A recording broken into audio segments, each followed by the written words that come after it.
எம்மா, என்ன அழகா இருக்கு இந்த இடம். இதுதாண்டி பீச்சு, அப்படிதான் இருக்கும். லில்லி, உனக்கு ஸ்கூல் லைஃப்லாம் எப்படி போகுது? நல்லா ஜாலியாக போகுது. எனக்கு நிறைய ஃப்ரெண்ட்ஸ் இருக்காங்க. டெய்லியும் ஹோம் ஒர்க்லாம் முடிச்சிருவேன்.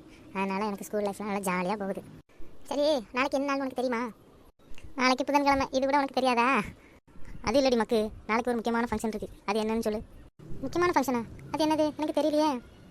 உனக்கு நாளைக்கு லீவுன்னு மட்டும் தெரியும், ஆனால் எதுக்கு லீவுன்னு உனக்கு தெரியாது, அப்படி தானே? தெரியலப்பா, நீயே சொல்லு. நாளைக்கு என்ன ஃபங்க்ஷன்னு சொல்ல. நாளைக்கு காந்தி ஜெயந்தி. அதுக்காக தான் ஒவ்வொரு வருஷமும் October 2 நமக்கு லீவு விடுறாங்க. ஐயா, ஆமாம், இப்போ தான் எனக்கே தெரியுது. இது கூட தெரில, எதுக்கு தான் ஸ்கூலுக்குலாம் போறியோ. இதில் வேறு சந்தோஷமாக இருக்காங்களாம். நாட்டுக்காக போராடிய பல தலைவர்கள்ல காந்தியும் ஒரு ஆள். நாளைக்கு காந்தி ஜெயந்தி அன்னைக்கு அவரை எல்லாரும் மனசில் நினச்சிக்கிடணும். சரி சொல்லி. நாளைக்கு காந்தி ஜெயந்தி, நல்ல சந்தோஷமான நிகழ்ச்சி இல்லை. நாளைக்கு ஒரு துக்க செய்தியும் இருக்குது. அது என்னன்னு உனக்கு தெரியுமா?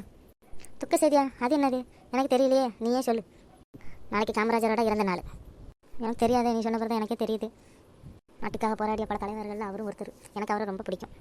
சரிடி சொல்லி. பீச்சை சுற்றி பார்த்தாச்சு, என்னமா அப்படியே வீட்டுக்கு போவோமா? சரிடி, போகலாம். அதுக்கு முன்னே நம்ம குட்டீஸ் கிட்ட பேசிடுவோம். இந்த வீடியோ உங்களுக்கு பிடிச்சிருந்தா லைக் பண்ணுங்கள், இல்லைன்னா கமெண்ட் பண்ணுங்கள். இந்த சேனலை சப்ஸ்கிரைப் பண்ணுங்கள். நன்றி, வணக்கம். நாளைக்கு பார்ப்போம். நாங்கள் 2 பேரும் வீட்டுக்கு போகிறோம். பாய் பாய்.